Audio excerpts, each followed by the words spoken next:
నమస్తే అండి. వంట చెయ్యి ఈరోజు చుక్కకూర వెల్లుల్లి కారం చేసింది. అదెలాగో మనం ఇప్పుడు నేర్చుకుందాం.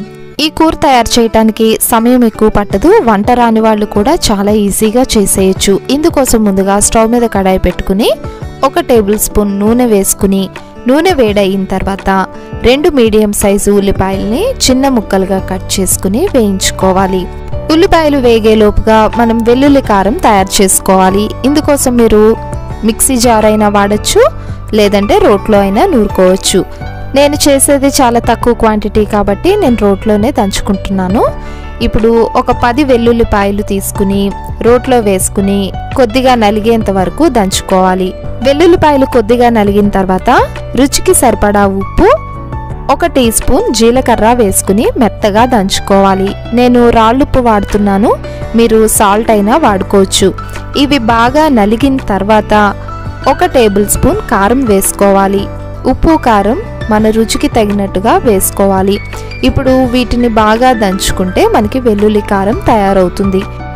మనకి ఉప్పు కారం కొద్దిగా తక్కువ అయితే మనం కూరలో డైరెక్ట్గా అయినా వేసుకోవచ్చు. కానీ వెల్లుల్లి కారం ఇలా తయారు చేసుకుని కూర వండితే మాత్రం రుచి చాలా అంటే చాలా బాగుంటుంది.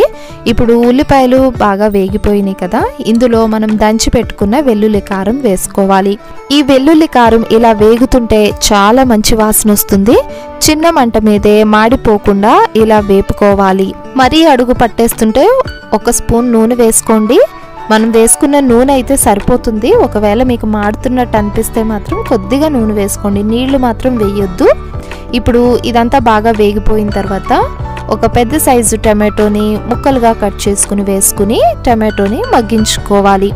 టమాటో కొద్దిగా మగ్గిన తర్వాత 1/2 టీ స్పూన్ పసుపు వేసుకుని టమాటోల్ని పూర్తిగా మగ్గించుకోవాలి. టమాటోలు పూర్తిగా మగ్గిపోయిన తర్వాత 1 రెమ్మ కరివేపాకుని వేసుకోవాలి.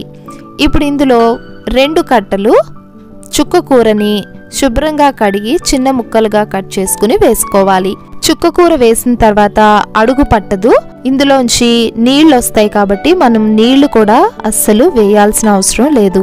చుక్కకూర వేడి తగిలిన 2-3 నిమిషాలకే పూర్తిగా ఉడికిపోతుంది. ఇందులో నీళ్లు కొద్దిగా ఎగరడం కోసం నేను ఇంకొకటి 2 నిమిషాలు ఉంచాను.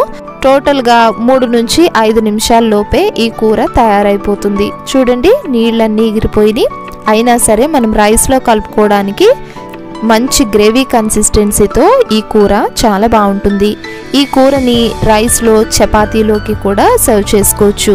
ఎప్పుడూ ఒకే విధంగా కాకుండా చిన్న మార్పుతో చాలా తక్కువ టైంలో టేస్టీగా చేసుకోగలిగే చాలా టేస్టీగా ఈ చుక్కకూర వెల్లుల్లి కారంని మీరు కూడా ఒకసారి ట్రై చేసి మీకు ఎలా కుదిరిందో కామెంట్ సెక్షన్లో తప్పకుండా నాకు తెలియచేయండి.